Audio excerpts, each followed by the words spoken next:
Come on, Mason, hurry and put on that spacesuit. Take it easy. I'm working as fast as I can. Of all the rotten luck, who'd ever figure that the Annie Jones would blast off from Venus and then stop at the blasted space station? Well, it shows you ain't so smart. Lots of ships do that. All right, lay off the lecture. Just get that suit on in a hurry. Listen, wise guy, just tell me one thing. If we bail out of this tub in spacesuits, who's gonna pick us up? We're not bailing out. Then what are we suiting up for? Just in case. Now, listen to me. In a few minutes, the Annie Jones will make contact with the traffic control. Only instead of talking to the pilot, they'll be talking to us, because we'll have taken over. But unless we land, they'll be suspicious. And if we land... Nobody's going to suspect a thing. I'll tell traffic control we've got an extra heavy load. That way they won't let us land. And we'll follow their orders and blast off into space, find an emergency fuel station, head for Tara, and nobody suspects anything. It sounds awful risky to me. Well, sure, it's risky, but you don't hit the jackpot without ever taking a chance. You got the parallel ray gun ready? Yeah, it's time to head to the control deck.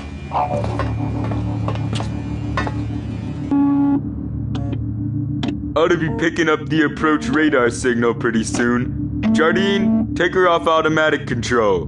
Right, switching into manual control.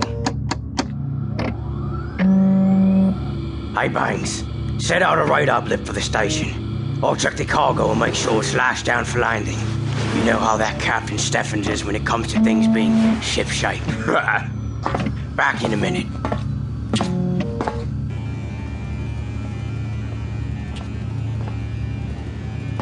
He's coming. We'll take him, then the other one, and the ship will be ours.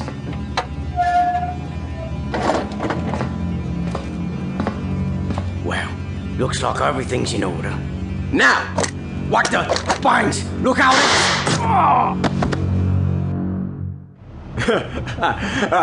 No, it was easy, honey. I switched the frequency on the station, beamed up to teleceiver trunk line on Earth, and called you up, my little space pet. Smart, huh? Now remember, we have a date as soon as I get back from this important and secret mission. I could have got out of it, but they needed me badly, as much as I like you, baby. I'm afraid I just had to go along and give the boys a break, and... Cadet Manning? Yeah, what do you want? Yes, goodbye, baby. Good morning, Major Connell. What's going on here, Manning? I was talking, sir. So I heard. Talking to whom? To whom, sir? That's what I said, Manning. To whom? I was, talking to Earth, sir. Official business, I presume.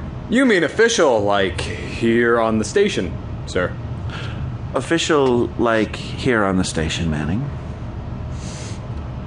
No, sir. You failed to make your quarter-hour check to the traffic control center, I believe. Yes. And you've tampered with vital station equipment for your own personal use. Yes, sir. I, changed several circuits. Are you aware of the seriousness of your negligence, Manning? I guess so, sir. Can you repair that radar so that it can be used as it was intended? Yes, sir. Then do so immediately. There are ships in flight depending on your information and signals. Yes, sir.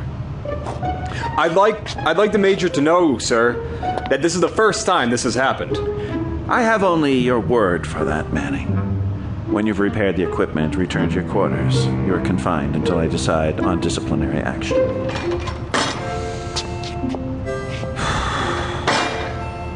Well, I guess I'd better get to work on reprogramming those circuits. Now, what did I do? I rerouted this. There. That did it, and... Oh, okay. That's not supposed to... Uh-oh. Radar bridge control deck. Tom?